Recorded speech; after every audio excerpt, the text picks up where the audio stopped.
जय हिंद दोस्तों, स्वागत है आपका लर्निंग एंड लीडिंग चैनल में। तो जैसा कि हमने रीड के क्रैश कोर्स चलाया हुआ है, उसी क्रैश कोर्स के अंतर्गत हमने आपको प्रॉमिस किया था कि हम प्रीवियस ईयर के पेपर जो भी अवेलेबल हैं उनको भी सॉल्व करेंगे। तो हम 2015-16 का जो रीड का पेपर था उसका सॉल्यूशन लेकर आ गए हैं। देखते हैं पेपर कैसा था। मैंने पेपर को एनालाइज किया। पेपर नॉर्मल वही सेम जो 17-18 का जो पेपर आया था उसी टाइप का पेपर है लगभग। चलो देखते हैं पेपर को। तो आपका पहला क्वेश्चन घातांक टॉपिक से रिलेटेड है। आपका कुछ घातांक दिए हुए हैं और आपको उसमें एन की वैल्यू निकालनी है। हमेशा इस टाइप का जो क्वेश्चन आपका होता है उसमें आपको करना ये है कि आपको जो आपका जो वेरिएबल टर्म है, जो आपका जैसे इसमें 3 की पावर n दे रखा है आपको वेरिएबल टर्म, उसको ऐसा बनाना है कि उसकी जो आसपास की जो टर्म्स हैं वो आपकी कैंसिल हो जाएं। जैसे देखो, अब ये मेरा है √3 की पावर 5। ठीक है, तो मैं इसको लिख सकता हूँ √3 की पावर 5 को मैं क्या लिख सकता हूँ? मैं लिख सकता हूँ ये है √3 की पावर 5 इंटू 9 स्क्वायर। ये मेरा दे रखा है 3 की पावर n इंटू 3√3। ये मेरा एक्सप्रेशन दे रखा है। अब देखो, अगर मेरे को 3 की पावर n की वैल्यू निकालनी है तो मेरे को यहाँ पे इस डायरेक्शन में एक तो ये कट जाना चाहिए, मेरा ये कैंसिल हो जाना चाहिए। यहाँ पे मेरा 3 की पावर कुछ बननी चाहिए, तब अगर मेरी 3 की पावर x इक्वल टू अगर 3 की पावर y होगी तो मेरा x की बराबर y हो जाएगा। ठीक है, तो मैं इसको क्या लिख सकता हूँ? इसको लिख सकता हूँ मैं, इसमें से क्या करूँ, एक √3 को बाहर ले लेता हूँ। एक √3 को मैं यहाँ लिख लेता हूँ। मैंने आपको घातांक के रूल में बताया था कि हम जब घातांक का रूल होता है कि हम a की पावर 4 को a इंटू ए क्यूब लिख सकते हैं। वैसे मैंने यहाँ पे क्या किया है, 3 की पावर 5 को मैंने लिख दिया है √3 इंटू √3 की पावर 4। ठीक है, समझ में आ गया होगा। 9 स्क्वायर को मैं ऐसे ऐसे लिख देता हूँ, कोई दिक्कत नहीं है। 9 स्क्वायर को मैं ऐसे ऐसे छोड़ देता हूँ। अब देखो, इससे मुझे क्या फ़ायदा मिलेगा? इससे मुझे फ़ायदा मिलेगा कि मेरा ये √3 कैंसिल हो जाएगा। तो मेरा एक चीज़ तो यहाँ पे सॉल्व होगी कि √3 मेरा कैंसिल हो गया। ठीक है, अब आप बात करो √3 की पावर 4। अगर आप √3 की पावर 4 की बात करो तो ये क्या है मेरा? इसको भी मैं वापस से, इसको अगर मैं घातांक में तोड़ूं तो मैं इसको क्या लिख सकता हूँ? एक √3 को अगर मैं बाहर लेके आ जाऊँ तो मेरा क्या बन जाएगा? ये मेरा बन जाएगा, इसको लिख सकता हूँ मैं √3 स्क्वायर, और फिर से इसको लिख सकता हूँ मैं फिर से √3 स्क्वायर। क्या किया मैंने? फिर से 4 को दो भागों में तोड़ दिया, दो दो में। 9 स्क्वायर को मैं, चलो अभी तो 9 स्क्वायर रहने देता हूँ। ये आ गया 3 की पावर n इंटू 3। √3 तो कट ही गया था। अब देखो, √3 का स्क्वायर क्या होता है? 3 होता है। तो √3 का स्क्वायर 3, और ये 3 भी कैंसिल हो गया। मैं क्या कर रहा हूँ, धीरे धीरे देखो, मैंने अब एक स्टेप मैंने पार कर ली कि यहाँ से मैंने जो टर्म्स हैं वो एलिमिनेट करा दिए। अब यहाँ जो है मेरा मकसद है कि यहाँ जो टर्म्स है मेरी, उसको मैं 3 की पावर में कन्वर्ट कर लूँ। तो ये तो बन ही जाएगी, क्योंकि देखो √3 की पावर तो 3 होता है, ये तो 3 होता है। और ये इसको कितना लिख सकता हूँ मैं?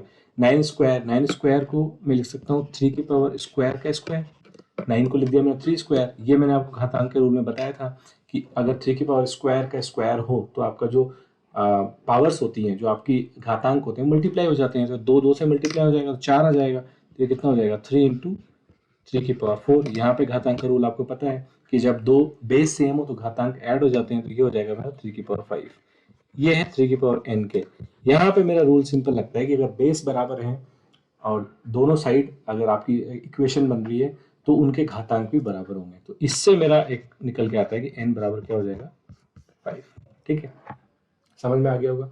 वैसे मैंने इस क्वेश्चन को बहुत समझाया है। आपको समझाने की दृष्टि से क्वेश्चन में मुझे टाइम लगा है, लेकिन आप अगर इस क्वेश्चन को समझ लोगे, एक बार प्रैक्टिस हो जाएगी आपकी घातांक में, तो ये क्वेश्चन मैक्सिमम से मैक्सिमम 10 to 15 सेकेंड्स में आप सॉल्व कर सकते हो। तो मेरा आंसर का कितना हो जाएगा? सी। आप समझ लेना मैंने कैसे सॉल्व किया। देखो, हमारा मेन पर्पज ये है कि क्वेश्चन देखते ही समझ में आना चाहिए कि इसमें करना क्या है। मेरा टाइटल ही, मेन यूएसपी ही इन वीडियो की ये है कि देखते ही समझ में आना चाहिए कि आपका जो करना क्या है क्वेश्चन में। करना ही है क्वेश्चन में कि मुझे यहाँ पे इन टर्म्स को एलिमिनेट करना है। ठीक है, अब आप इसका सॉल्यूशन, अगर आप एक्सपर्ट हो तो आप डायरेक्टली देख के बता सकते हो। जब आप एक्सपर्ट हो जाओगे प्रैक्टिस कर करके, तो आप डायरेक्टली बता सकते हो कि इसको डायरेक्टली आप √3 की फॉर्म में लिख सकते हो। ये सब कैंसिल हो जाएगा, लेकिन स्टेप्स इसकी यही है आपकी। जब आप इसको सॉल्व करोगे तो स्टेप्स आपकी यही आएंगी। मेरा सजेशन भी यही रहेगा, आप एक दो स्टेप्स लिख के सॉल्व करो तो गलती के चांसेस आपके बहुत कम हो जाएंगे। ठीक है, इजी क्वेश्चन था, स्कोरिंग क्वेश्चन था, घातांक टॉपिक का क्वेश्चन था। अगर आपको घातांक में कुछ डाउट है, हमने लेक्चर्स का अपलोड कर दिया है घातांक का, आप वहाँ जाकर देख लेना। हमने आपको डिटेल्स में जो उसके 7 से 8 रूल हैं वो डिटेल में समझाए हुए हैं, कुछ सवाल भी किए हुए हैं, तो आपको आइडिया लग जाएगा कि घातांक के सवालों को कैसे सोल्व किया जाता है। ठीक है, चलो चलते हैं नेक्स्ट क्वेश्चन की तरफ। ये तो सिंपल अपना बीजीय व्यंजक का क्वेश्चन है। सिंपल आपको 1 डिग्री का एक व्यंजक दिया हुआ है, इसमें 4 पद हैं, आपको उसके फैक्टर्स बताने। मैंने आपको ये क्वेश्चन हमने पिछले साल में भी किया था। बस इस क्वेश्चन में आपको करना है ट्रिक, वो ये करना है कि आपको इसको अरेंज कर लेना है। देखो ये मेरा जो एक्सप्रेशन दे रखा है एक्चुअली ये दे रखा है 2x + 4y - 8xy - 1। अब इसमें आपको करना बस इतना सा है कि अगर आप इस एक्सप्रेशन को डायरेक्ट देखोगे ना तो शायद आपको इसमें कुछ कॉमन टर्म्स ना दिखें, लेकिन अगर आपने इस एक्सप्रेशन को ऐसे लिख दिया, देखो 2x - 8xy + 4y - 1, देख सकता हूँ मैंने क्या किया, 8xy को यहाँ ले आया हूँ बस, ठीक है। अब इसमें देखो, अब इसमें से 2x कॉमन आ जाएगा। कॉमन का मैंने आपको तरीका बताया था कि कॉमन लेने का मतलब होता है जब मैं दो टर्म्स, इन टर्म्स में से कॉमन ले रहा हूँ, इन दो में से मैं 2x को कॉमन ले रहा हूँ, ठीक है, इनमें से नहीं ले रहा हूँ। ये दो मेरी दो दो के पेयर बना लिए हैं इसमें। फैक्टर में हमेशा आप दो दो के पेयर बना लोगे बीजीय व्यंजक में। इन दो का पेयर बना लिया मैंने, इन दो में से मैंने 2x कॉमन लिया। जब मैं बोलता हूँ 2x कॉमन लेना, मतलब मुझे जो टर्म मैंने कॉमन लिए उसका उन दोनों में भाग देना है, जो भी टर्म्स हैं उसमें। 2x का भाग दूंगा तो ये जगह 1, इसमें दूंगा तो 4y, ठीक है। अब देखो आपको बस एक चीज यहाँ पे ध्यान रखनी है, देखो यहाँ पे जो टर्म आई है ना 1 - 4y, कहीं ना कहीं आपको वहां यहाँ भी वही टर्म लेके आनी है। तो मैं इसमें से क्या करूं, मैं इसमें से लूं कॉमन क्या, -1। अगर मैं इसमें से -1 कॉमन लूंगा तो मेरा काम हो सकता है, तो मैं -1 कॉमन लेता हूँ यहाँ से। वही -1 जो भी मैं कॉमन लूंगा उसका भाग दूंगा। अब -1 का भाग दूंगा तो ये कितना बनेगा मेरा, माइनस का 4y, और ये बनेगा मेरा प्लस का 1। देखो ये तो सेम ही है, ये 1 - 4y तो है ये। अगर मैं इसको लिखूं ये दोनों भी सेम हो गई, तो 1 - 4y फिर से कॉमन ले लूँ दोनों में से, तो मेरा कितना बन जाएगा, इसमें भाग दिया तो यहाँ बचेगा 2x, इसमें भाग दिया तो बचेगा -1। तो ये आपका आंसर हो जाएगा, जो कि मेरा है ऑप्शन नंबर बी, ठीक है। तो बस समझने वाली बात इसमें यह है, जो क्वेश्चन को आपको पहली समझ तो ये है कि ये बीजीय व्यंजक का क्वेश्चन है। दूसरी समझ ये कि आपको हमेशा टर्म्स को एडजस्ट करना होगा। डायरेक्ट जो आपका व्यंजक दे रखा होगा उसमें देखते हैं आपको कुछ कॉमन नहीं दिखेगा, लेकिन आप जब उसको अरेंज कर लोगे तो आपको इसमें कॉमन टर्म्स दिख जाएंगी। आपको उसके बाद केवल कॉमन लेना है। कॉमन मतलब जो भी टर्म आप कॉमन आपको दिख रही है दोनों टर्म्स में, कॉमन मतलब जिसका एक ऐसा टर्म जिसका दोनों में भाग चले जाए, वो है कॉमन, दोनों में समान है वो, ठीक है। उसको आप बाहर निकाल लोगे तो जो बचेगा वो आपको बचा 1 - 4y। फैक्टर वाले क्वेश्चन में व्यंजक में ध्यान रखना है, यहाँ भी आपका जो ये दूसरा बनेगा ना वो 1 - 4y बनेगा, तभी वो आपका आंसर निकल के आएगा। तो यहाँ पे डायरेक्ट आपको नहीं बन रहा है तो आप ऐसा कुछ कॉमन लो कि आपका यहाँ पे 1 - 4y बन जाए। एक बार वो बन गया तो क्योंकि 1 - 4y को फिर से हमें कॉमन लेना है, कॉमन लेते ही हमारे फैक्टर्स हो जाएंगे, ठीक है। इजी है, हमने 17-18 में भी क्वेश्चन किया था, और ये क्वेश्चन काइंड ऑफ रिपीटेड है, और मुझे लगता है रीड के पैटर्न के हिसाब से ये क्वेश्चन आपका 100% चांस है कि आपका 2021 में भी आएगा। तो आप इस क्वेश्चन को एक बार ढंग से, वीडियो को ढंग से देख लेना, 17-18 वाला भी देख लेना, और आप बीजीय व्यंजक के जो हमने क्वेश्चन कराए हैं हमारे कोर्स में वो भी जाके देख लेना। वहां तो आपको एक पक्का हो जाना चाहिए, क्योंकि ये आपका 1 मार्क का कंफर्म क्वेश्चन है, ठीक है। चलो देखते हैं नेक्स्ट क्वेश्चन। ये आपका जो है इक्वेशन का क्वेश्चन है, ये भी 17-18 में भी था, 16-17 यहाँ इस पेपर में भी है, तो इस भी मुझे लगता है कि 100% चांस है कि ये भी आपका 21 में भी आने के चांसेस हैं इस क्वेश्चन के। तो आपको इस क्वेश्चन का तरीका मैंने बताया था कि आपको करना कुछ नहीं है, इक्वेशंस को आप यहाँ पे ऐसे लिख लो, 3x + 7y = 75, ठीक है। यहाँ पे लिख लो आप 5x - 5y = 25। देखो, और आप इस इक्वेशन को अगर दोबारा लिखना चाहो तो इस इक्वेशन को क्या लिख सकता हूँ मैं, इसको 5 इसमें से कॉमन ले लेता हूँ, ठीक है। तो ये बन जाएगा मेरा x - 5 = 25, और ये 5 से 5 भी कट जाएगा, तो मेरी नई इक्वेशन क्या बन जाएगी, अगर मैं यहाँ देखूँ इसमें नई इक्वेशन क्या बन जाएगी, ये तो मेरी ऐसे कैसे रहेगी, इसमें तो कोई चेंज नहीं आने वाला, 3x + 7y = 75, ये मेरी बन जाएगी x - y = 5, ठीक है।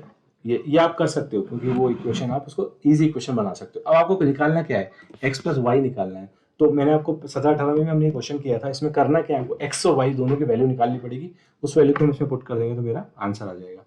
अब मैंने आपको क्या तरीका बताया था, किसी एक टर्म को आप पकड़ लो, या तो x को पकड़ लो या y को पकड़ लो। इसमें वापस से अगर आप देखो तो y 7, मेरा 7y यहाँ पे कॉमन लग रहा है, इन दोनों को अगर मैं ऐड करूँ तो मेरा ये 7y कट सकता है। तो मेरे क्या करूँ, इस पूरे इक्वेशन को मैं 7 से मल्टीप्लाई कर देता हूँ। तो मैं 7 से मल्टीप्लाई करने की इक्वेशन क्या मिल जाएगी, 7x - 7y = 35, ठीक है। इजी है। इन दोनों के इक्वेशन को मैं ऐड कर देता हूँ, इस वाली इक्वेशन को, इस वाली इक्वेशन को, इस वाली इक्वेशन को मैं ऐड कर देता हूँ, ऐड, ऐड करते ही ये 3x और 7x तो बन जाएगा 10x, ये मेरा कैंसिल हो गया 7y से 7y, 10x मेरा कितना बन जाएगा 110, क्योंकि 75 और 35 110 होते हैं, तो x बराबर मेरा कितना आ गया 11। मेरे x की वैल्यू आ गई, कोई सी भी एक को पकड़ लो आप, जिसमें आप इसको पकड़ लो, ये इजी है, छोटी है, x minus Y equal to 5, तो y कितना हो जाएगा x माइनस 5, क्योंकि y इधर गया और 5 इधर आ गया, तो ये बन गया मेरा y बराबर x माइनस 5, तो y की वैल्यू कितनी आ गई 11 minus 5 which is nothing but 6।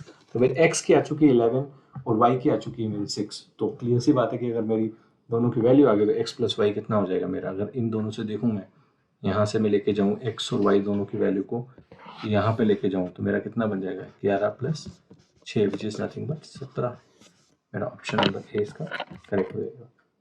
तो आपका जो इक्वेशन वाला सवाल है वो भी मैंने आपको जैसे बोला 100% चांसेस है कि सवाल आएगा, उसमें आपको इक्वेशन को ढंग से देखना है, और आपको इक्वेशन में कोई भी एक टर्म पकड़ लो, आप बोलोगे सर 7 ही क्यों लिया, नहीं कोई दिक्कत नहीं है, आप x ले लो, आप x इसको इससे मल्टीप्लाई नहीं करके आप सोचो, मैं अगर इसको इस इक्वेशन को मैं ऐसे भी कर सकता था, 3x plus 7y equal to 75 मेरे पास इक्वेशन थी, और x minus Y equal to 5 मेरे पास इक्वेशन थी, तो मैं इसको ऐसे भी कर सकता था, देखो अगर मैं चाहता तो मैं ऐसे भी कर सकता था, 3x plus 7y equal to मेरे पास था 75, और मैंने x माइनस वाई था मेरे पास कितना 5। अब मैंने y की टर्म्स को पकड़ा था, आप x को पकड़ लो, x को पकड़ना है तो आपको क्या करना पड़ेगा, बस ध्यान आपको ये रखना है कि x को पकड़ना है तो आपको इस पूरी इक्वेशन को 3 से मल्टीप्लाई करना पड़ेगा, क्योंकि आपको x की टर्म सेम बनानी है दोनों में। आपका जो पर्पज होना चाहिए, पर्पज ये होना चाहिए कि ऐसे किसी नंबर से मल्टीप्लाई करो कि वो एक कोई सा भी चर पद या तो x का या y का वो सेम हो जाए। और मैंने आपको समीकरण में पढ़ाया था कि आप जो समीकरण होती है a बराबर b, उसमें आप दोनों साइड अगर मल्टीप्लाई करना चाहते हो तो आप एक किसी भी कांस्टेंट से मल्टीप्लाई कर सकते हो, 5 से 7 से 8 से, क्योंकि a बराबर भी b होता है, 7a बराबर भी 7b होता है, 5a बराबर भी 5b होता है, किसी से मल्टीप्लाई करो आप, 100a बराबर भी 100 भी होता है। ये एक्चुअली इक्वेशन यही है, इसी इक्वेशन के ये फॉर्म है अलग अलग, तो आप इसको मल्टीप्लाई करोगे तो ये हो जाएगा 3x minus 3y equal to 15। अब बस यहाँ पे आपको करना ही है कि आपको इसमें से जोड़ना नहीं है, इसको घटाना है, घटाओगे तो ये माइनस हो जाएगा, ये प्लस हो जाएगा, ये माइनस हो जाएगा, 3x से 3x कैंसिल, ये हो जाएगा 10y, 10y बराबर हो जाएगा 60, तो यहाँ से आपकी y की वैल्यू आ जाएगी 6, और x निकालने के लिए आपको करना क्या है, x minus Y equal to 5, x बराबर y प्लस 5, x बराबर 16 सॉरी 11, y की वैल्यू 6 डालेंगे तो 6 5 11, तो आपका आंसर सेम ही आएगा, वही आपको x प्लस वाई की वैल्यू क्या आएगी 17, जो ये हमारा ऑप्शन नंबर ए अभी भी सही है। तो आप x को पकड़ो या y को पकड़ो कोई फर्क नहीं पड़ता, लेकिन आपको बस ध्यान ये रखना है कि एक चर पद आपका जो है वो कैंसिल होना चाहिए, या तो आपको उसमें घटाना पड़ेगा दोनों इक्वेशन को, या फिर आपको उनको जोड़ना पड़ेगा, ठीक, या आपकी चॉइस है, आंसर आपका निकल के आएगा, ठीक है, इजी है, बात समझ में आ गई होगी। चलो देखते हैं नेक्स्ट क्वेश्चन। नेक्स्ट क्वेश्चन आपको ये कहता है what is the value of 625 484। तो अब ये तो क्या है, वैसे इजी नंबर है, आप इनका रूट तो निकाल ही सकते हो, उसमें तो कुछ भी नहीं होता है, तो इजी सा क्वेश्चन है, रूट 625 प्लस 484, ये तो बन रहा है मेरा क्या 25, 25 का स्क्वायर ये होता है, ये मेरा कितना बनेगा। अब आप इसमें एक चीज ध्यान रखो, वैसे मैंने स्क्वायर रूट निकालने की ट्रिक आप 5 सेकंड में स्क्वायर रूट निकाल सकते हो, मैंने एक वीडियो बनाया हुआ है, आप जाके देख लेना, प्लेलिस्ट में अवेलेबल है। लेकिन इस सवाल को अगर आप करें, ये तो बहुत ईजी है, 625 तो मुझे पता है, 484 आप देख लो, 400 का जो मेरा 20 होता है उसका स्क्वायर आता है 400, ठीक है, और मेरा 25 का आता है, तो ये 20 और 25 के बीच का कोई नंबर है, ये तो बात कंफर्म आ गई, 20 और 25 के बीच का कोई नंबर है। अब देखो 4 किन नंबर्स के बीच में आता है, या तो लास्ट में 2 हो या फिर 8 हो, इन दोनों में से किसी का आता है। अब देखो 2 होगा तो 28 हो जाए, 28 आ जाएगा, अगर 8 हुआ तो 28 तो नहीं हो सकता, क्योंकि 28 और 625 से ज्यादा निकलेगा, तो बचा क्या मेरा 22 ही बचा, ठीक है। तो आप इस क्वेश्चन को तो ऐसे भी निकाल सकते हो, लेकिन अगर बड़ा नंबर आ जाए रूट में और आपको उसका स्क्वायर रूट निकालना है, तो मैंने उसके लिए आपको एक बहुत शानदार ट्रिक बताई हुई है, अपलोड की हुई है, आप उस ट्रिक को जाके देख लेना, तो आपका कोई अगर बड़ा स्क्वायर रूट भी आ गया तो आप उससे इजीली हल कर सकते हो। देखो इसका आंसर हो गया 47, ये तो बहुत इजी क्वेश्चन था, ठीक है, 100% मार्क्स आप इसमें क्वेश्चन में ला सकते हो। बस आपको ध्यान ही रखना है, एक तो आपको वैसे भी 1 से 25 तक के स्क्वायर रूट तो आपको टिप्स पे होने चाहिए, 20 का 421 का जो है 22 का 484, ये आपको स्क्वायर रूट पता होने चाहिए। नहीं भी पता है तो एक चीज तो आपको पता होना ही चाहिए कि जो लास्ट डिजिट है स्क्वायर की वो कैसे आती है, वो अगर उनमें क्या क्या पॉसिबिलिटीज बनती हैं, 5 से 10 मिनट का एक मैंने बहुत शानदार वीडियो बनाया हुआ है, प्लेलिस्ट में आप जाके देख लेना, आपको इजीली पता लग जाएगा। ठीक है, देखते हैं नेक्स्ट क्वेश्चन। इजी था, कोई डाउट नहीं है इस क्वेश्चन में। चलो देखते हैं नेक्स्ट क्वेश्चन। आपका क्वेश्चन दिया हुआ है find the value of this. अब ये जो डेसिमल वाले आ जाते हैं ना, ये भी आपका तो टॉपिक है आपका क्यूब रूट का क्वेश्चन है। क्यूब रूट की मैंने बहुत अच्छी ट्रिक बताई हुई है, कैसे निकालते हैं। 5 सेकंड में आप किसी का क्यूब रूट निकाल सकते हो। अब डेसिमल वाले जो क्वेश्चन होते हैं उनमें आप सबसे बढ़िया तरीका ये होता है कि डेसिमल को आप इंटीजर में कन्वर्ट कर लो। आप देखो इस क्वेश्चन को अगर मैं यहाँ पे लिखूं तो मेरा एक तो क्यूब रूट लग रहा है इसमें, और एक इसके अंदर मेरा स्क्वायर रूट है। ठीक है, और स्क्वायर रूट कितना है मेरा, अगर इसमें यह है 0.00729, इसको क्या मैं लिख सकता हूँ 729 इंटू 10⁶। कोई दिक्कत नहीं क्योंकि मैंने उसको पॉइंट को नीचे ले गया। ठीक है, एक मेरा दिया हुआ है 3 इंटू, इसको लिख सकता हूँ मैं 8/1000। कोई दिक्कत नहीं है क्योंकि ये मेरा डेसिमल को मैं ऐसे लिख सकता हूँ रैशनल में। अब इसका फायदा क्या हुआ, फायदा ये हुआ कि अब मेरा देखो 729 किसका क्यूब रूट होता है, सॉरी रूट किसका होता है। अब ये चीज आपको फिर से वही हमने स्क्वायर रूट में पढ़ा था कि देखो 30-25 का कितना होता है 625 होता है, और 30 का कितना होता है 900। ये तो आपको ध्यान ही होगा, इसके बीच का ही कोई नंबर है ये डेफिनेटली। अब 9 जो होता है वो किस किस के बीच आ सकता है, या तो 3 में आ सकता है या 7 में आ सकता है 9। अब अगर आप देखोगे 27, तो 27 एक तो इसका या तो 23 आंसर हो सकता है या फिर इसका 27 आंसर हो सकता है। अगर आप इसको क्लोजली देखोगे तो 729 जो है 900 के इसके ज्यादा पास है। सॉरी, अगर 23 देखोगे 23 तो फिर बाहर ही आ गया इससे, 23 तो इसका आंसर हो ही नहीं सकता, क्योंकि 23 तो 625 से भी कम आ जाएगा, तो इसका आंसर डायरेक्ट 27 ही हो गया, कोई सोचना ही नहीं है इसमें। तो ये हो जाएगा मेरा स्क्वायर रूट कितना 27। 10⁶ क्या होता है, 10⁶ का स्क्वायर रूट निकालोगे तो क्या होता है, मैंने आपको पढ़ाया था स्क्वायर रूट में कि नंबर ऑफ जीरोस आधी हो जाती है स्क्वायर रूट जब भी हम निकालते हैं। तो इसके कितना हो जाएगा 10⁻³। इसका तो क्यूब रूट लग ही रहा है ये वाला एज इट इज, प्लस अब इसका क्यूब रूट देखो, ये तो आपको इजीली पता ही है, ये 2⁻³ होता है और ये 10⁻³ होता है, इसमें कुछ सोचना ही नहीं है। तो ये आपका, अब इसको भी लिखूं मैं अगर, तो इसको भी मैं लिख सकता हूँ कितना क्यूब रूट, ये होता है 3⁻³ और ये है 10⁻³ plus cube root of 2⁻³ divided by 10⁻³। अब आप इसको देखोगे अगर किसी भी क्यूब रूट के अंदर क्यूब की वैल्यू है तो वो direct as it is cancel हो जाएंगी। तो ये आपका जो क्यूब है ये क्यूब इस क्यूब रूट से कैंसिल हो जाएगा, क्यूब रूट से कैंसिल हो जाएगा। तो मेरा जो टर्म बन के आएगी वो क्या बन के आएगी 3/10 प्लस 2/10, ये बनेगी मेरी 10, 5 एलसीएम लिया तो मेरा बनेगा 1/2। मेरा इसका आंसर कितना हो जाएगा 0.5, विच इज नथिंग बट ये कितना है मेरा 0.5 ही है, 1/2 0.5 होता है, तो मेरा इसका आंसर हो जाएगा बी। तो इसमें जो समझने वाली बात है इस क्वेश्चन में वो ये है कि आपको एक तो ये पता होना चाहिए कि दशमलव वाले जो होते हैं नंबर, उनका स्क्वायर रूट कैसे निकालते हैं। मैंने आपको बता दिया, दशमलव को आप डायरेक्ट एक रेशियो में कन्वर्ट कर लो। नंबर आपको इस तरीके से दिए होंगे कि उनके स्क्वायर पॉसिबल होंगे, तभी तो वो क्वेश्चन सॉल्व होगा। सोचो अगर 729 की जगह यहाँ पे 728 होता तो ये तो सवाल सॉल्व ही नहीं हो सकता, क्योंकि एक तरीके से वो होगा लेकिन वो एक बहुत कॉम्प्लेक्स नंबर आएगा। कॉम्प्लेक्स नंबर उनका पर्पज नहीं है आपको देना, उनका पर्पज यही, तो आपको दो चीजें इसमें ध्यान रखनी है। एक तो आप दशमलव को कैसे रेशियो में कन्वर्ट करते हो वो तरीका ये हो गया, एक आपको स्क्वायर रूट का एक ट्रिक पता होना चाहिए। मैंने स्क्वायर रूट की और क्यूब रूट की बहुत अच्छी वीडियो बनाई हुई है, आप उस ट्रिक से जाके देख सकते हो। वैसे इस क्वेश्चन में आपको ट्रिक की जरूरत भी नहीं है, क्योंकि ये तो इजीली मैंने आपको बता दिया। अब इतना सा आप ध्यान रख लो, बस लास्ट डिजिट वाला फंडा आपका काम हो जाएगा जो मैंने यहाँ पे आपको बताया। और आपको ये जो क्लोज नंबर है ना 20 का स्क्वायर, 25 का स्क्वायर, 30 का स्क्वायर, ये तो मिनिमम रिक्वायरमेंट है आपकी, ये तो आपको याद होना ही चाहिए। जैसे कि 15 का, 10 का, 15 का, 12 का, 12-13 तक तो हमको याद होता है, लेकिन 15 के बाद आपको जनरली ध्यान नहीं होते। तो आप 15 से एटलीस्ट 20 का ध्यान रखो, 20 का 400, 25 का 625 और 30 का 900।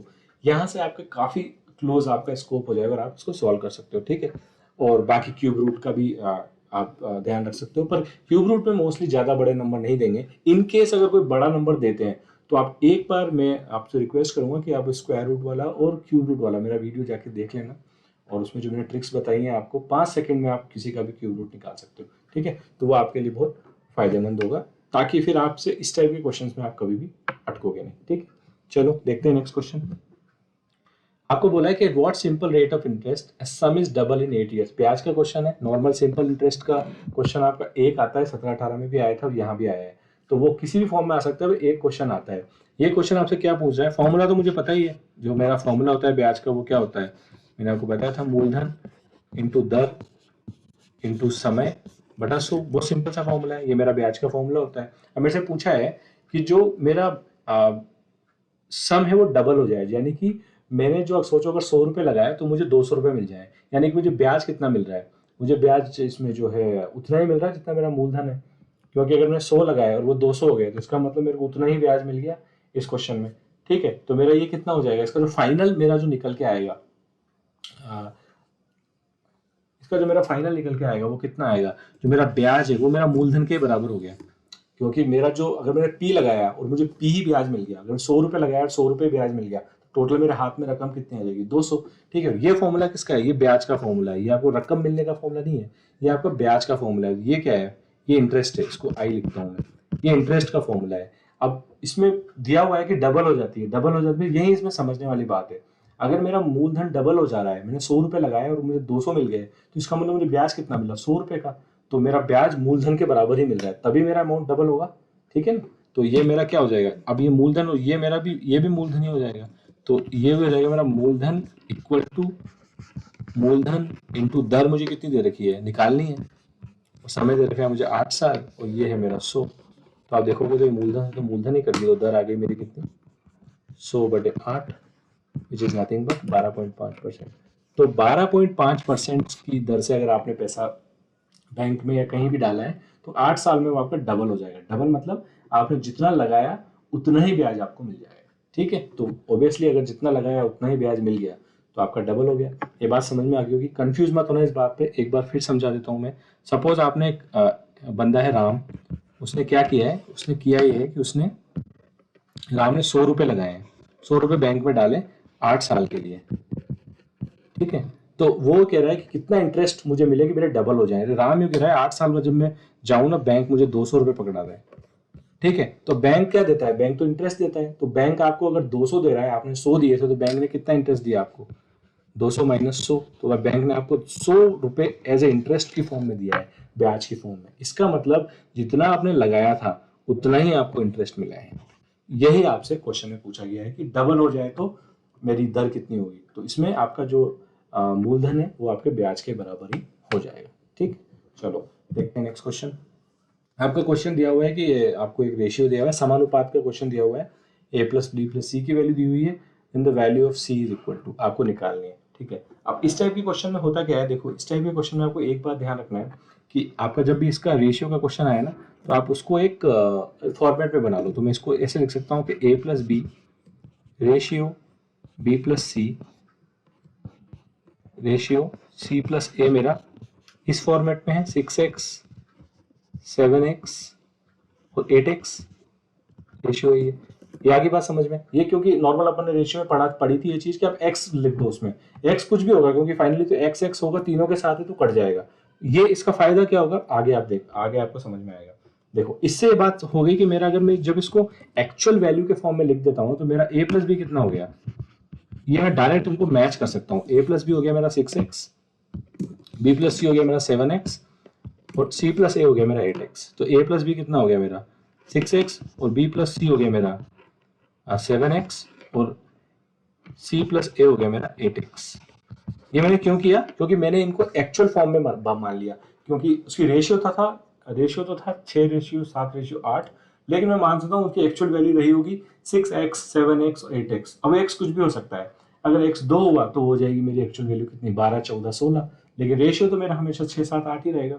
ठीक है, लेकिन ये एक्चुअल वैल्यू निकल के आ गई। अब इससे मुझे फायदा क्या मिलेगा, इससे मुझे फायदा मिला कि ये मैं डायरेक्ट अगर वैल्यू उसमें डाल दूँ आपकी इक्वेशन में, तो मेरा निकल के आ जाएगा इससे आंसर। ठीक है, तो आप इससे देखोगे कि मेरा a+b कितना है। ठीक है, इससे मेरा a+b कितना निकल के आ गया, a+b मेरा आ गया, मुझे निकालना क्या था, a+b+c मेरा क्या दे रखा है 14 दे रखा है। तो देखिए अब आप इसको लिख दो। ठीक है, तो ये हो जाएगा मेरा a+b+c, राइट। तो मेरा ये हो जाएगा 2 × a+b+c = 21x। ठीक है, अगर मैं इनको तीनों को जोड़ दूं, इन तीनों को जोड़ दूं अगर मैं, तो ये कितना हो जाएगा 2 × a+b+c = 8 और 6 14 7 21x। तो इससे ये कितना हो जाएगा, a+b+c की वैल्यू कितनी आ जाएगी, a+b+c की वैल्यू आ गई 21/2x। ये तो इजी है, आगे आगे बात समझ में। अब मैंने क्या किया, इसमें ऐड कर दिया इन तीनों को, इक्वेशन नंबर 1 को इक्वेशन नंबर 2 को और इक्वेशन नंबर 3 को ऐड कर दिया। अब मैंने ऐड क्यों किया, क्योंकि मुझे a प्लस बी प्लस सी की वैल्यू दे रखी है। तो इससे क्या होगा, ये मेरे को 14 दे रखा है, तो ये हो जाएगा मेरा 21/2x। अब मेरी इससे क्या हुआ, x की वैल्यू निकल के आ गई। ये कितना हो जाएगा, 7 दूना 14, 7 तिया 21, तो 2 दूना 4/3। x की वैल्यू आ गई मेरी 4/3। अब मुझे जब x की वैल्यू पता लग गई तो मुझसे आप कुछ भी पूछ लो, मैं बता सकता हूँ। ठीक है, तो मेरे x की वैल्यू कितनी आ गई, 4/3। तो अब मेरा क्या हो जाएगा, ये a प्लस बी की वैल्यू कितनी आ जाएगी मेरी, इससे मैं तीनों की वैल्यू निकाल सकता हूँ, क्योंकि अब तो मेरा x की वैल्यू आ गई, तो a प्लस बी हो जाएगा मेरा कितना, 6 × 4/3। यहाँ पे रख दी मैंने वैल्यू उसकी x की, तो ये हो जाएगा मेरा 3 2 6, तो a प्लस बी हो गया मेरा कितना, 8। और मेरा a प्लस बी प्लस सी दे रखा था 14। तो इससे देखूं तो मेरा c कितना आ जाएगा, a प्लस बी की वैल्यू कितनी है, 8 है, तो ये हो जाएगा c मेरा 14 - 8 which is nothing but 6। c की वैल्यू कितनी आ गई, 6, which is nothing but option number A. ठीक है, तो थोड़ा सा ट्रिकी क्वेश्चन था ये, इजी, टफ तो नहीं कहूंगा लेकिन इजी भी नहीं कहूंगा, थोड़ा सा हमको रेशियो में ही खेलना था। तो 2-3 चीजें थी, आप क्वेश्चन को एक बार फिर से देख लेना, मैंने कैसे सॉल्व किया है, कैसे अप्रोच किया है क्वेश्चन को, यही अप्रोच आपकी होनी चाहिए। स्टेप नंबर 1, मेरे को सबसे पहले ये मानना है, ये मेरी स्टेप नंबर 1 है कि मेरे को हमेशा जब भी रेशियो दे रखा हो तो मैं 6x 7x 8x जो भी रेशियो दे रखा है उसमें x ऐड कर दूंगा, तो मेरा वो रेशियो हो जाएगा। क्यों किया, मैंने फंडामेंटल आपको बता दिया, क्योंकि x एक चर पद है, जब भी मैं रेशियो लूंगा तो वो x तो कैंसिल हो ही जाएगा। ठीक है, उसके बाद आप, मैंने इन तीनों को जो ऐड किया है वो थोड़ा सा ट्रिकी पार्ट है कि ऐड ही क्यों किया है। वो इसलिए किया है क्योंकि मेरे को इसको a प्लस बी प्लस सी के फॉर्मेट में बनाना था, ताकि मैं x की वैल्यू निकाल लूँ। ठीक है, तो आप एक बार देख लेना, क्वेश्चन थोड़ा सा ट्रिकी है, इस टाइप का क्वेश्चन आता है, तो ये आपको, अगर आप सीख लेते हो इस टाइप के क्वेश्चन को अप्रोच करना, तो आपका एक कदम आप आगे हो जाओगे बहुत सारे बच्चों से, जो ही मेरा मेन पर्पस है यहाँ आपका रीट में। क्योंकि मैथ्स आप ऐसा टॉपिक होता है कि आप अगर थोड़ी सी उसमें ज़्यादा मेहनत कर लो तो आप एक स्कोरिंग 5 से 10 नंबर एक्स्ट्रा ला सकते हो, जहाँ आपका आप कम से कम 1000 बच्चों से ज़्यादा आप ऊपर निकल जाओगे। ठीक है, चलो देखते हैं नेक्स्ट क्वेश्चन। नेक्स्ट क्वेश्चन आपका कहता है कि Neena and Meena started a business, इतने इतने पैसे लगाए और निवेश से। तो मैंने इन्वेस्टमेंट का जो अपन ने टॉपिक पढ़ा था एक क्रैश कोर्स में, जिसका नाम था आई थिंक प्रोपोर्शन था, प्रॉफिटेबिलिटी, ऐसा कोई टॉपिक था एक, बिजनेस से रिलेटेड था कि बिजनेस में आप जब दो लड़के मिलके करते हैं, ये क्वेश्चन आता है, हमेशा आता है क्वेश्चन, 17-18 में नहीं आया था लेकिन यहाँ आया है। और ये क्वेश्चन क्योंकि टॉपिक दे रखा है तो क्वेश्चन वो लोग बनाएंगे। ठीक है, इस क्वेश्चन में करना क्या होता है, सबसे बड़ी बात तो आप निकालो कि किस रेशियो में उन्होंने पैसे इन्वेस्ट किए हैं। तो देखो, नीना और मीना, इन्होंने, ये है बेसिक क्वेश्चन रेशियो का है। रेशियो के अंदर एक पार्टनरशिप करके एक टॉपिक है, आपको उसमें दे रखा है, इंग्लिश वाले सिलेबस में दे रखा है स्पेशली, तो पता नहीं हिंदी में शायद मिसप्रिंट हो गया होगा, लेकिन इंग्लिश वाला सिलेबस में दिया हुआ है। n/m इनका जो आपकी पार्टनरशिप है, पार्टनरशिप के क्वेश्चन आते हैं, मोस्टली क्वेश्चन इसी टाइप के आएंगे, आप ये सीख लो। हमने वहाँ टॉपिक में भी 5 से 6 क्वेश्चन डिस्कस किए हुए हैं, कॉन्सेप्ट भी डिस्कस किया हुआ है, आप वहाँ जाके क्रैश कोर्स में वीडियो भी देख लेना इसका। तो इनका दोनों ने किस रेशियो में इन्वेस्ट किया है, देखो 30,000 45,000 के रेशियो में इन्वेस्ट किया है। तो मीना ने तो कितना किया है, 30,000 इन्वेस्ट किया है, और मीना ने किया है आपका 45,000 इन्वेस्ट। तो रेशियो निकालूं तो मैं कितना हो जाएगा, ये 5 6 6 5 30, और सॉरी 5 6 30, 5 8 45, और ये 2 3 6 2 4 8, 3:4 के रेशियो में इन्होंने इन्वेस्ट किया है। फाइनली रेशियो निकालने का तरीका तो ये होता है हमारा, दोनों को काट दो जब तक वो कट रहे हो, तब तक हमने काट दिया तो हमारा आ गया। अब बोल रहे हैं ये कि 1.5 लाख का प्रॉफिट हुआ 2 साल बाद, तो बताओ कि आपका जो दोनों को कितना कितना पैसा मिलेगा टोटल, सिंपल सी बात है, ये आपसे पूछा है। तो मैंने आपको चीज़ बताई थी, देखो इसमें 2 चीज़ें होती हैं, वैसे हमने डीप में क्वेश्चन किए हुए हैं इसके, आप देख लेना क्रैश कोर्स में जाके, क्योंकि दोनों ने सेम अमाउंट के सेम टाइम के लिए पैसा इन्वेस्ट किया है, 2-2 साल के लिए इन्वेस्ट किया है, जो प्रॉफिट होगा वो इसी रेशियो में डिस्ट्रीब्यूट हो जाएगा, उनके इन्वेस्टमेंट के रेशियो में डिस्ट्रीब्यूट हो जाएगा। ठीक है, तो ये रेशियो हमने सही निकाला है कि रेशियो एक बार देख लेते हैं, 3:4 ही आ रहा है ना, ये 30-45 था ना, तो 30-45 से कितना रेशियो बनेगा, अगर मैं देखूँ 3 से 10 बार, 3 से 15 बार, और 5 से 2 बार, 5 से 3 बार, यह हमने यहाँ पे मिस्टेक कर दी, हमारा रेशियो आएगा वो आएगा 2:3। ये अब मिस्टेक हो जाती है कई बार, आप ध्यान रखना, आप एग्जाम में मिस्टेक ना करें, यहाँ हो जाए ठीक है, एग्जाम में मिस्टेक नहीं होना चाहिए। अब ये है आपका एक्चुअल रेशियो। अब आप देखो, अब मैंने आपको बताया था कि जिस रेशियो में उन्होंने पैसा लगाया है बिजनेस में, जो प्रॉफिट होगा, जो भी लाभ होगा, उसको उसी रेशियो में बांटना पड़ेगा। तो नीना को कितना मिलेगा, ये मैंने आपको रेशियो में पढ़ाया था कि जब भी आपका रेशियो दे रखा है और उनका प्रोपोर्शनल पूछा है रेशियो में, जैसे नीना का मीना का प्रोपोर्शन, इंडिविजुअल का प्रोपोर्शन पूछा है, उसका तरीका क्या होता है, उसका वाला पार्ट ले लो, दोनों का सम लगा लो नीचे, न्यूमरेटर में तो उसका वाला रेशियो वाला पार्ट ले लो, नीचे डिनोमिनेटर में उनका दोनों का सम लगा लो, इनटू जो भी अमाउंट है जिसको आप डिस्ट्रीब्यूट कर रहे हो उसको आप यहाँ पे लिख दो। तो ये तो हो जाएगा नीना का, और मीना का कितना हो जाएगा 3/5 इंटू 1.5 लाख। तो ये कितना हो जाएगा, इसको आप निकालो 30,000 नहीं है 30,000, तो ये हो जाएगा आपका कितना, नीना का हो जाएगा 60,000, नीना का कितना हो जाएगा, दो सॉरी 3 से कटा नीना का और मीना का सही निकला, 2:3 था ना, 2/5 या 3/5, ठीक है। तो पूछा किसका है हमसे, मीना का पूछा है, तो ये हो जाएगा हमारा 60,000, और नीना ऑब्वियसली इसको ज्यादा मिलेगा क्योंकि इसका 3 है, तो इसको हो जाएगा 90,000। तो इसको तो मिलेगा 60,000, इसको मिलेगा 90,000, टोटल 1.5 लाख आपका प्रॉफिट था। तो इसी जो उन्होंने पैसा लगाया था उसी पैसे में इन्वेस्ट, उसी पैसे के रेशियो में आपको प्रॉफिट मिलेगा। और नॉर्मली होता है, अगर हम जब आपने बेसिक अगर आप पढ़ोगे पार्टनरशिप का, 90,000 है मीना का, 90,000 इसमें कोई ऑप्शन नहीं है, तो नन ऑफ दीज हमारा इसका करेक्ट हो जाएगा। वैसे नन ऑफ दीज नॉर्मली होता नहीं है, बट इसमें नहीं है तो हम मान के चलेंगे कि इसका नन ऑफ दीज ऑप्शन होगा डी, ठीक है। अब देखो इसमें जो मेन चीज होती है वो मेन चीज ये है कि आपको ये देखना है कि आपका जो नॉर्मली कुछ भी आपका बिजनेस से रिलेटेड क्वेश्चन आता है, पार्टनरशिप से रिलेटेड क्वेश्चन आता है, उसमें 2 कंपोनेंट वाली चीजें होती है। एक तो कितने समय के लिए इन्वेस्ट किया है, हमने क्रैश कोर्स में मैंने डिटेल में समझाया हुआ है, अगर समय समान है तो आप जिस रेशियो में इन्वेस्ट किया है उसी रेशियो में आप उसको प्रॉफिट को डिस्ट्रीब्यूट कर दो, ठीक है। अगर समय डिफरेंट है तो वो क्वेश्चन मैंने आपको क्रैश कोर्स में कराया हुआ है, उस क्वेश्चन को कैसे अप्रोच करना है, अगर आएगा पेपर में तो हम उसको भी सॉल्व करेंगे, ठीक है। चलो देखते हैं नेक्स्ट क्वेश्चन। आपसे पूछा what is the value of 1/2% in decimal. ये तो मैंने आपको क्लियर फंडा बताया था कि रेशियो टू परसेंटेज और परसेंटेज टू रेशियो, ये हमेशा एक क्वेश्चन आता है। अगर आपको रेशियो दे रखा है और उसको परसेंटेज में कन्वर्ट करना है तो आप क्या कर दो, मल्टीप्लाई कर दो 100 से, और आपको परसेंटेज दे रखी है और उसको रेशियो में कन्वर्ट करना है तो आप डिवाइड कर दो 100 से। ये आप गोल्डन रूल ध्यान रखो हमेशा, बस आपको इतनी सी चीज ध्यान रखनी है, वो कुछ भी नहीं है इसमें। अब ये मेरा फॉल करता है दूसरी नंबर की कैटेगरी पे, परसेंटेज को रेशियो में कन्वर्ट करना है मुझे, डेसिमल पे कन्वर्ट करना है, रेशियो में कन्वर्ट करना है, एक ही बात है, ठीक है। तो क्या करूंगा मैं, 1/2 डिवाइड बाई 100, यानी कि 1/200 विच इज नथिंग बट 0.005, ठीक है। अगर रेशियो को डेसिमल में कन्वर्ट करना तो इजी, आपको कोई भाग देना है। मेनली आपको ये चीज़ ध्यान रखनी है, ये इंपॉर्टेंट इसमें चीज़ है कि आपको रेशियो को अगर परसेंटेज में कन्वर्ट करना है तो 100 से गुना कर दो, और अगर आपको परसेंटेज को रेशियो में गुना कन्वर्ट करना है तो आप 100 से मल्टीप्लाई कर दो, ठीक है। जैसे आपसे ये तो क्वेश्चन हो गया हमारा आंसर, इसका तो आंसर हो गया ऑप्शन नंबर बी। सपोज आपसे ये पूछ लेता कि वो ऐसा क्वेश्चन आया था कि आपको दे रखा है कि 5/3 कितना परसेंटेज होगा,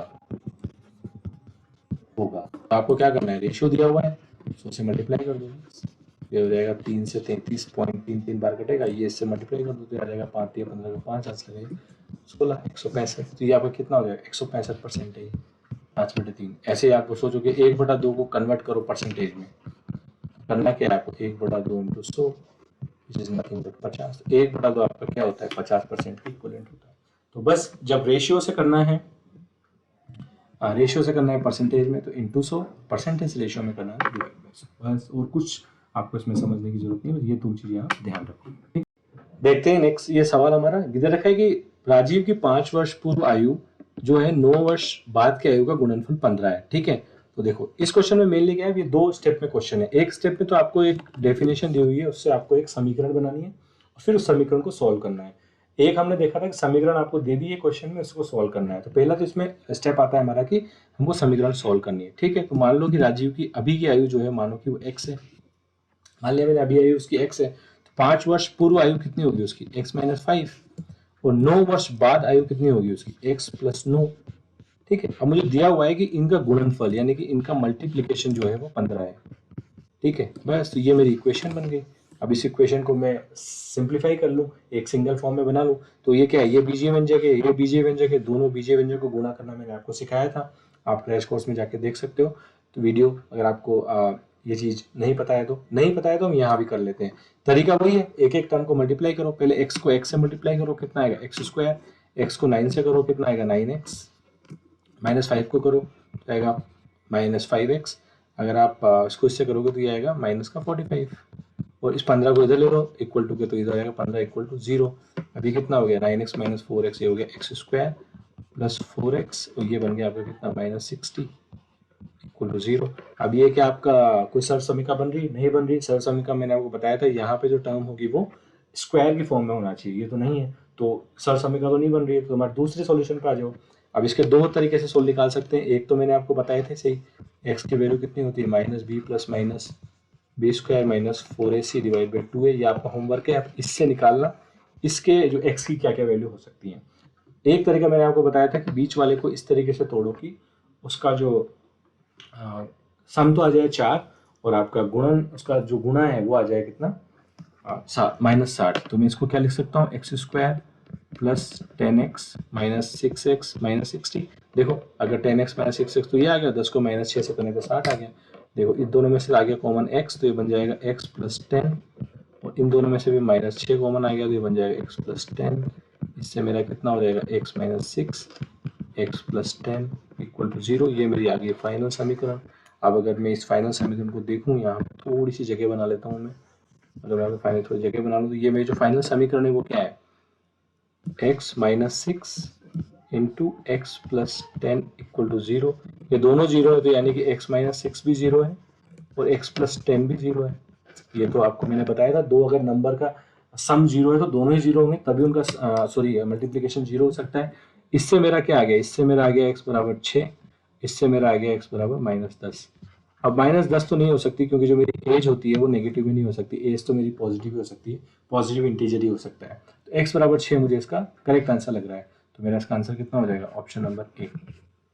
ठीक है, आप इसको इस वाले तरीके से भी निकालना, इस वाले तरीके से भी, आपको इस वाले तरीके से भी यही आंसर निकल के आएगा। ठीक है, ये आपका होमवर्क है, आप देखना, आपको दोनों तरीके पता होना चाहिए, जिस भी तरीके से आप सूटेबल एग्जाम में आप वो तरीका निकाल सकते हो। अब क्वेश्चन को समझते हैं, समझना तो क्या हमने समझ लिया, ये तो थी स्टेप 1 हमको इक्वेशन बनाना, और ये थी स्टेप 2 इक्वेशन को सोल्व करना। अब इक्वेशन को सोल्व करने के लिए ये क्या है, एक तरीके से ये द्विघातीय व्यंजक है।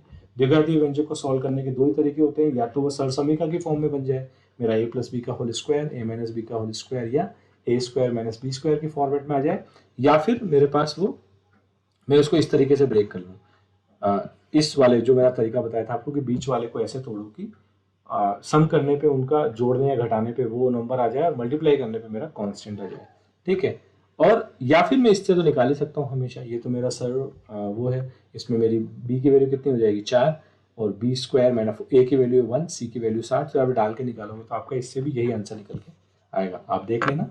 ठीक है, तो इजी था क्वेश्चन, बहुत इजी क्वेश्चन था, कोई दिक्कत नहीं है, तो आपको समझ में आ गया होगा। अगर आपने क्रैश कोर्स हमारे वीडियो देखे हुए हैं तो फिर ये क्वेश्चन आपके लिए कुछ भी नहीं है, ये बहुत ईजी क्वेश्चन है। ठीक है, चलो देखते हैं नेक्स्ट क्वेश्चन। नेक्स्ट क्वेश्चन आपको दिया हुआ है कि गिवन फिगर आपकी जो है AOB एक सरल रेखा है जिस पर किरण OC आपतित है। किरण रेखा क्या है मैंने आपको पूरा ढंग से समझाया हुआ है कोर्स में, यह डायरेक्ट हम क्वेश्चन पे बात करते हैं। देखो a⁻b आपको 2:1 दिया हुआ है। ठीक है, अब देखो इसमें सबसे अच्छी बात यह है कि इसमें दो चीजें कॉन्सेप्ट यूज हो रही हैं, आपका इसमें रेशियो भी यूज होगा और आपका इसमें थोड़ा सा जो है ज्योमेट्री भी यूज होगी। ठीक है, कैसे होगी मैं आपको बताता हूँ। देखो पहला कॉन्सेप्ट जो ज्योमेट्री का वो ये होता है कि ए और बी अगर कंप्लीट कर रहे हैं पूरी लाइन को, तो यानी ए और बी क्या हो गए मेरे सप्लीमेंट्री एंगल है। मैंने आपको बताया था सप्लीमेंट्री एंगल क्या होता है, दो एंगल जिनका सम 180 आ जाए वो सप्लीमेंट्री है। ये वाला ब्लू में मैंने ड्रॉ किया ये कितना है 180 है, तो मेरे को ये तो क्लियरली पता लग रहा है कि a प्लस बी 180 है। अब मेरे को सम पता है और मेरे को रेशियो पता है, तो मेरा उसका तरीका क्या होता है, तरीका बहुत सिंपल होता है कि मेरे को अगर इसकी वैल्यू निकालनी है, मैंने अभी आपको प्रीवियस क्वेश्चन में बताया था कि अगर मुझे a की वैल्यू निकालनी है तो मैं उसका रेशियो ले लूंगा। मेरा रेशियो कितना दे रखा है इनका, a रेशियो b दे रखा है मेरा 2:1, तो मैं a का ऊपर का रेशियो ले लूंगा, डिनोमीटर में मैं ले लूंगा उनका सम, और टोटल जो भी है उसका उनसे मल्टीप्लाई कर लूंगा। ऐसे अगर मुझे b की निकालनी है, जो उसका वो है रेशियो फॉर्मेट वो ऊपर ले लूंगा, नीचे सम ले लूंगा, और यहाँ पे मैं लिख दूंगा उनका जो उसकी जो जिस वैल्यू को उनको डिस्ट्रीब्यूट करना है उसको। ठीक है, तो ये तो कितना हो जाएगा मेरा, ये तो हो जाएगा मेरा 120, ये हो जाएगा मेरा 60। तो ये आ गई मेरी बात समझ में। अब मुझसे पूछा क्या है, ए पूछा है, ए तो मेरा 120 है, तो मेरा आंसर कितना हो जाएगा option number C. Easy question है, बिल्कुल कोई दिक्कत नहीं है। चलते हैं देखते हैं 112 क्वेश्चन हमारा क्या कह रहा है। हमारा बोल रहा है कि एक ट्राइंगल है, ट्राइंगल में एंगल्स के लिए रेशियो दिया हुआ है। ठीक है, एंगल्स के लिए आपका रेशियो दिया हुआ है कि ये रेशियो दिया हुआ है और आपको ए एंगल की वैल्यू पूछिए। ट्राइंगल में आप एक चीज़ बिल्कुल ध्यान रखना, ट्राइंगल में गोल्डन रूल्स हमेशा मैंने आपको क्रैश कोर्स में ही बताया था कि जो तीनों ट्राइंगल में एंगल की जो सम होता है, अगर एक ट्राइंगल है उसमें अगर ये एंगल है मेरा ए, ये एंगल है मेरा बी और ये एंगल है सी, तो उन तीनों का जो सम होगा वो हमेशा 180 होगा। और आपको रेशियो का क्वेश्चन कभी भी आता है तो आपको उसमें सम तो पता होना ही चाहिए, ये सम आपका 180 होता है, ट्राइंगल में स्टैंडर्ड है। अब आप देखो यहाँ से जो मेरे को वैल्यू दी हुई है, ये दी हुई है मेरे को actually 3a equal to 4b equal to 6c। ठीक है, और मेरी इक्वेशन है इसमें डाल, ए को छोड़ देता हूँ ऐसे ही, बी की वैल्यू डाल देता हूँ, कितनी आ जाएगी 3a/4, यहाँ से सी की वैल्यू कितनी आ जाएगी, इससे निकालूंगा तो 3a/6, और ये मेरा दे रखा है 180 के बराबर। बस इसका एलसीएम ले लो, ये हो जाएगा 12 LCM, 12a plus 9a plus 6a equal to 180। अब तो मुझे बस सॉल्व करना है, 12 9 21 और 6 27, a equal to 180 into 12, a बराबर कितना आ गया मेरा 180 इंटू 12 डिवाइडेड बाई 27। ये मुझे सबसे इजी मेथड लगा इस क्वेश्चन को सॉल्व करने का। बाकी आप इसको समानुपात के रेशियो के फॉर्म में बना के भी सॉल्व कर सकते हो, वैसे भी आपका ये निकल के आ जाएगा, इसमें कोई दिक्कत नहीं। मैं आपको वो वाला मेथड भी बता दूंगा। तो ये आपका बस सब कैंसिल ही कैंसिल, 9 3 27 और 9 2 18 20, 3 से 4 बार, एक की वैल्यू कितनी आ गई 80। ये मेरा आंसर ऑप्शन कितना हो जाएगा इसका, ऑप्शन नंबर बी।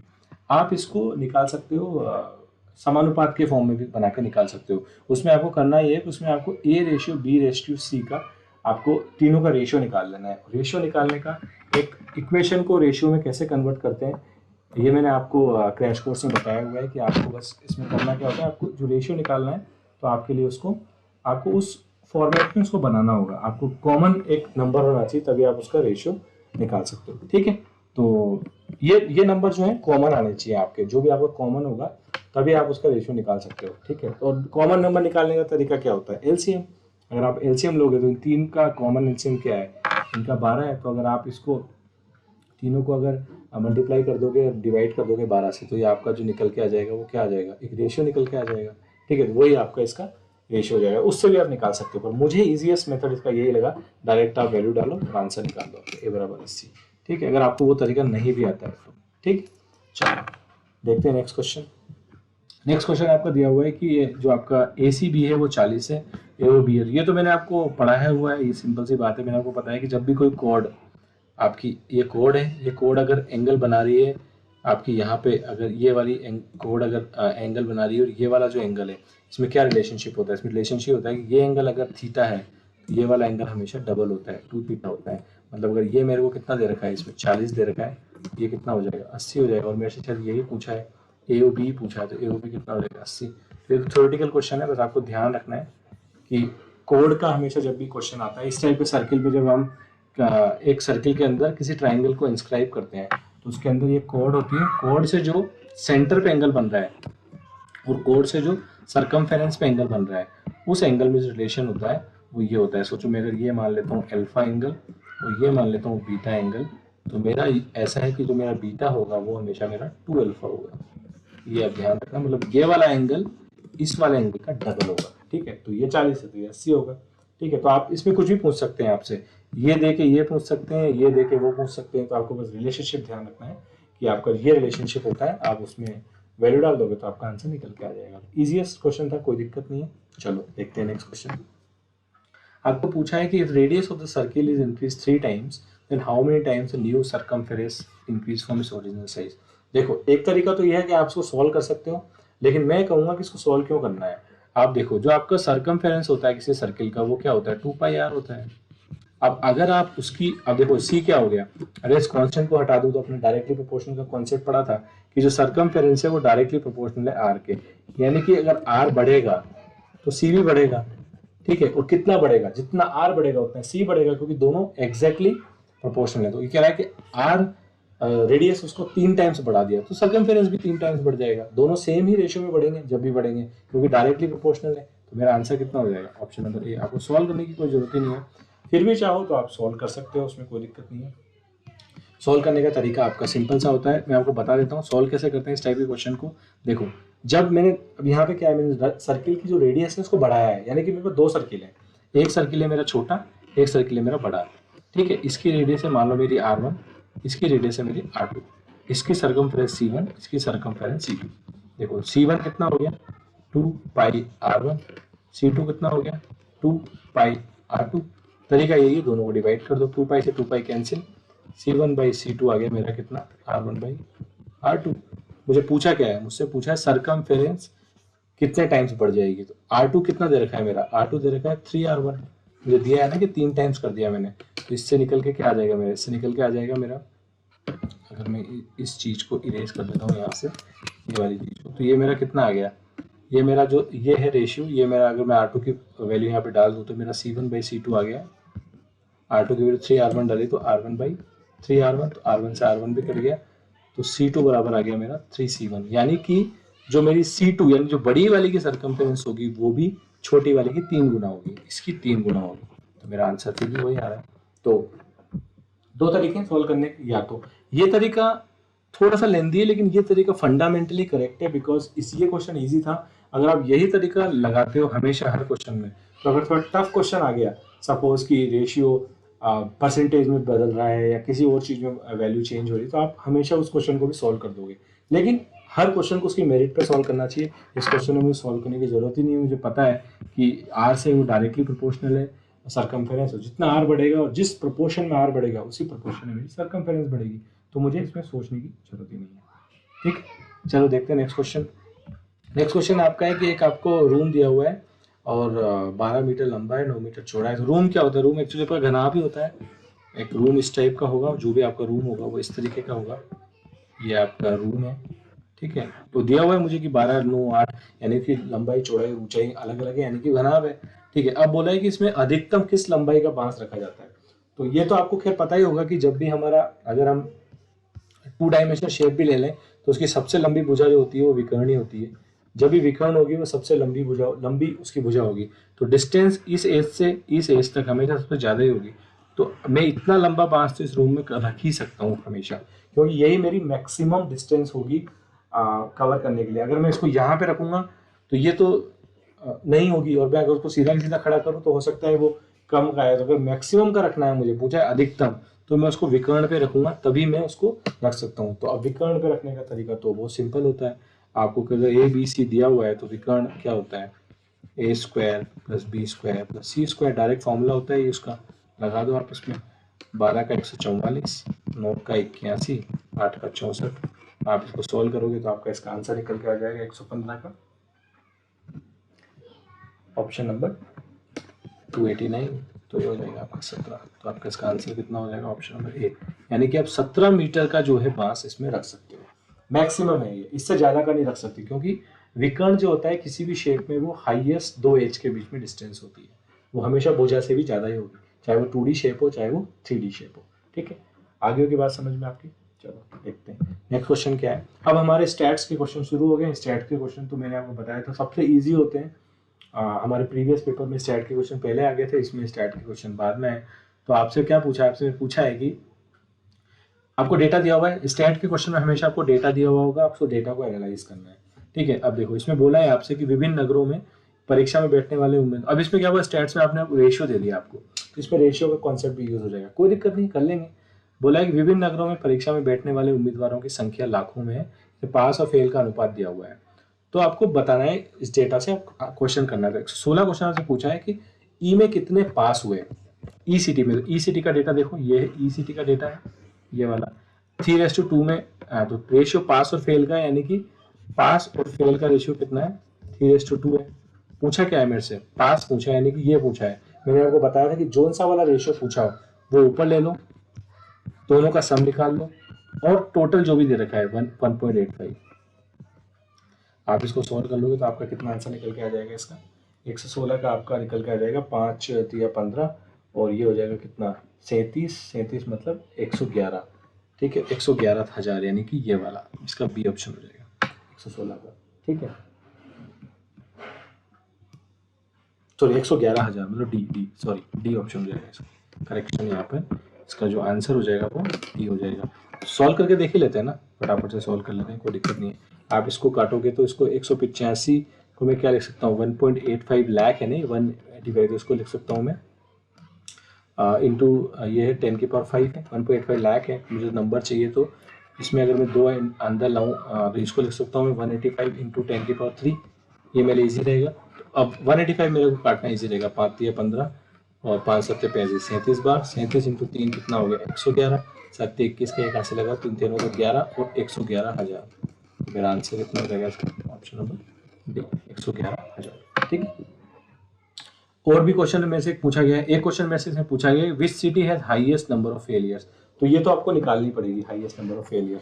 ऑप्शन ही पकड़ते हैं, एफ की निकालते हैं, एफ की फेल निकाल लेते हैं। एफ की फेल कितनी आएगी, और एफ का डेटा देखूं मैं, एफ का डेटा है मेरे पास, ये फेल कितना है 5, तो 5/12 दोनों का सम मैंने आपको बताया था 12 इंटू उसका नंबर 2.73। तो आप जब इसको सॉल्व करोगे, सॉल्व मैं आपको करना दिखा रहा हूँ, नॉर्मल है, सॉल्व करोगे तो इसका आंसर आ जाएगा आपका 1,13,750। ये आप सॉल्व कर लेना तो आपका आंसर इसका इजी निकल के आ जाएगा। ठीक है। ऐसे ही मैं एफ की जगह में निकाल लेता हूँ सी का। सी का कितना हो जाएगा मेरा, सी का है मेरा रेशियो क्या दे रखा है सी का 4:5। फेल का पूछा है तो 5 हुई 5/9 इंटू सी का डेटा कितना है 1.08।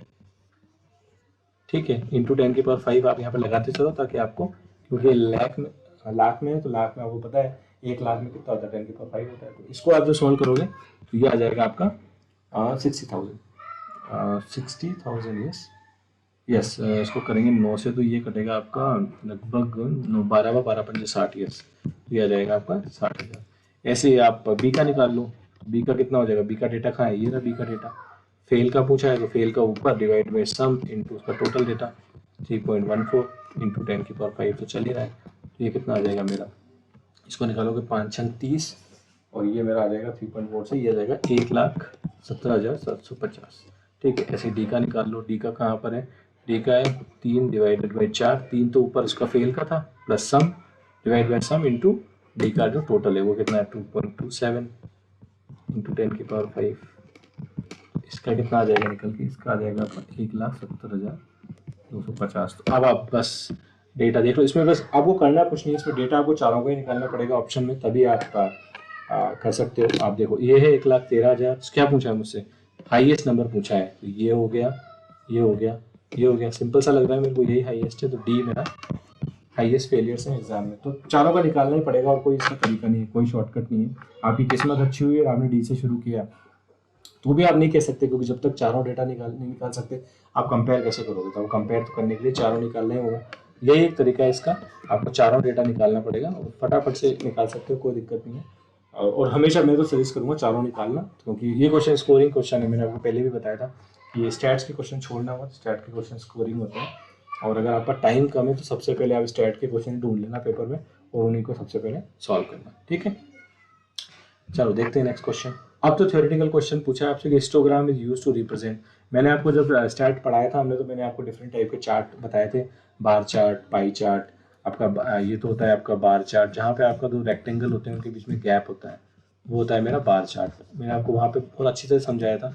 ये मेरा पाई चार्ट होता है, सर्किल में ऐसे मैं स्लाइसेस बना देता हूँ पिज़्ज़ा की तरह, ये मेरा पाई चार्ट होता है।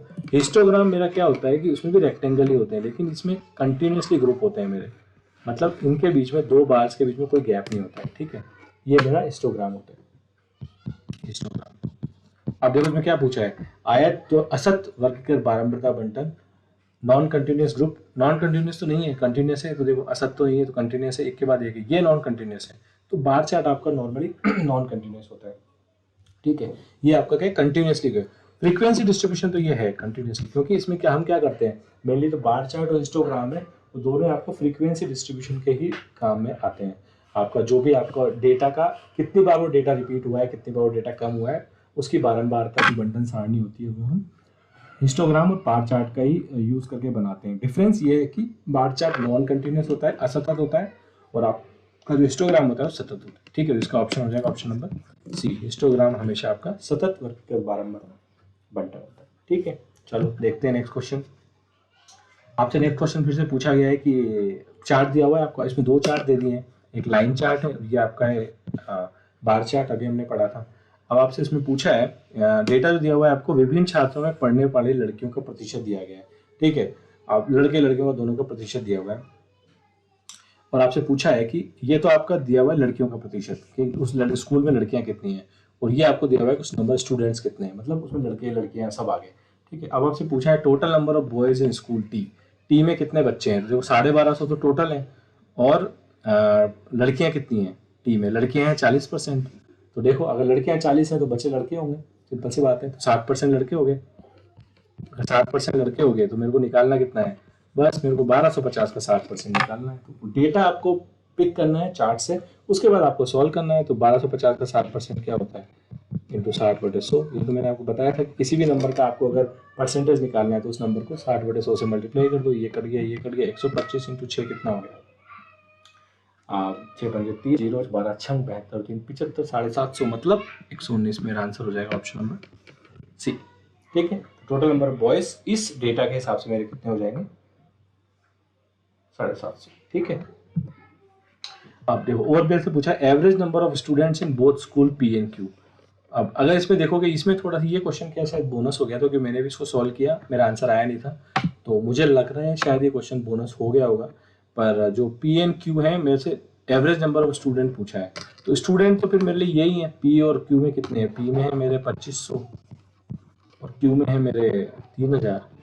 तो एवरेज का तरीका तो मेरा यही होता है कि पी प्लस क्यू बाई 2, अगर दो स्कूलों में से एवरेज पूछा है तो मैं उनको एवरेज निकाल दूंगा, तो मेरा कितना हो जाएगा, ये हो जाएगा मेरा 2500 प्लस 3000 डिवाइड बाई 2, तो ये मेरा हो जाएगा कितना, 5500 divide by 2 which is nothing but 2 27 54, तो 27 2 5 10 2750 मेरा एवरेज आना चाहिए। लेकिन इसमें कोई भी ऑप्शन ऐसा दिया हुआ नहीं है, तो मुझे लग रहा है कि ये क्वेश्चन बोनस हो गया होगा मेरे हिसाब से। आप चेक कर लेना, अगर कहीं आपको सॉल्यूशन मिलता है इसका, तो मैं दोनों मेरे हिसाब से इसका जो आंसर होगा 2750 होगा, जो चारों ऑप्शन में से कोई सा भी नहीं है।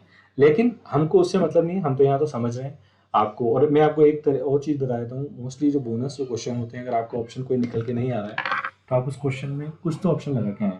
ठीक है, अगर वो बोनस होगा तो ऐसा हो सकता है कि वो बोनस का जो बेनिफिट है उसी को मिले जिसने उस क्वेश्चन को अटेम्प्ट किया है एटलीस्ट, क्योंकि और तो कोई तरीका होता नहीं है, क्योंकि आपकी रफ कॉपी तो उनके पास होती नहीं है, तो उनको पता लगेगा कि आपने क्वेश्चन अटेम्प्ट किया है कि नहीं किया है।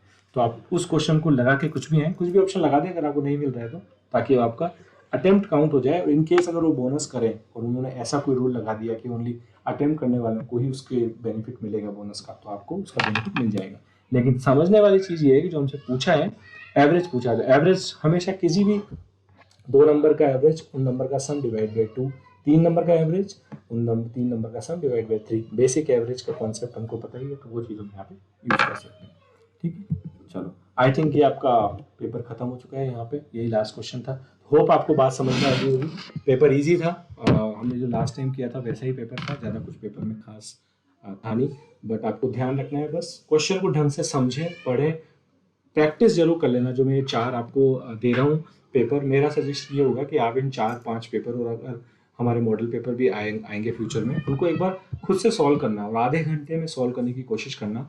आपको जो क्वेश्चन समझ में नहीं आता है उसका कुछ भी ऑप्शन लगा के निकल जाना, उसके बाद आप वीडियो में उसके सॉल्यूशन देखना, उसको कैसे अप्रोच किया गया है, आप उसका और आपके हिसाब से अगर उसका कोई और सॉल्यूशन बन सकता है उस क्वेश्चन का जो उससे ईजी हो, तो आप उसको लेना। लेकिन आपका बस मेन मकसद ये होना चाहिए कि आपको मैथ्स में आपको इतना स्ट्रॉन्ग होल्ड हो जाना चाहिए कि आप 20 में से 19 क्वेश्चन आपके कंफर्म सही हो, ये आपका स्कोरिंग एरिया होगा। रीट का ओवरऑल जो पैटर्न है वो सीटेट से, मैंने जो सीटेट के वीडियो बनाए थे उसमें मैंने देखा था कि सीटेट से थोड़ा सा कम इसका ईजी है थोड़ा सा पैटर्न। और स्टैट्स वहाँ पे आपको एडवांटेज मिल जाता है कि स्टैट्स के क्वेश्चन तो और ईजी हो जाते हैं, क्योंकि आपको बस करना क्या है, डेटा को रीड करना है उसमें से। ठीक है, तो होप आपको ये चीज़ हमने जो यहाँ पे पढ़ाया ये समझ में आ गया, अच्छा लगा होगा। अच्छा लगा तो आप चैनल को सब्सक्राइब करना मत भूलना, और शेयर जितना ज़्यादा हो सके आप लोगों को शेयर करना, ताकि ये जो इन्फॉर्मेशन हम लोग शेयर करने की कोशिश कर रहे हैं हर कोने कोने तक पहुँचे और सब ज़रूरतमंदों को इसका फ़ायदा मिल सके। ठीक है, लाइक सब्सक्राइब बेल आइकन को जरूर प्रेस कर देना, ताकि आपको जब भी वीडियो आए तो आपको उसके इन्फॉर्मेशन मिल जाए। क्रैश कोर्स में हम वीडियो पहले डाल रहे हैं, तो आपको जैसे जैसे हम आगे बढ़ेंगे, हमारा लगभग 10 to 15 डेज में पूरा कोर्स हम कवर कर देंगे, और ये वीडियो तो हमारे चल ही रहे साथ साथ। तो आप एक बार क्रैश कोर्स भी हमारा जाके देख लेना, हमने किस तरीके से वहाँ पे छोटे छोटे कम टाइम में टॉपिक्स को कवर किया है, एक एक टॉपिक को सिलेबस वाइज हमने कवर किया है। ठीक है, तो मैं अपनी तरफ से मैं पूरी मेहनत कर रहा हूँ, पूरी कोशिश कर रहा हूँ कि आपका मैथ्स में जो है, जो भी मेरे स्टूडेंट्स रहे या मेरे जो वीडियो देख के जा रहे हैं, समझ के जा रहे हैं, क्रैश कोर्स किया है और मेरे मॉडल और इनका सोल्यूशन देखा है, उनको 20 में से 19 मार्क्स 100% आए। ठीक है, तो बस आपको मेहनत पसंद आई तो बस सब्सक्राइब जरूर कर देना चैनल को, शेयर जितना ज़्यादा हो सके कर देना। चलो मिलते हैं फिर नेक्स्ट वीडियो में, तब तक के लिए बाय बाय, जय हिंद।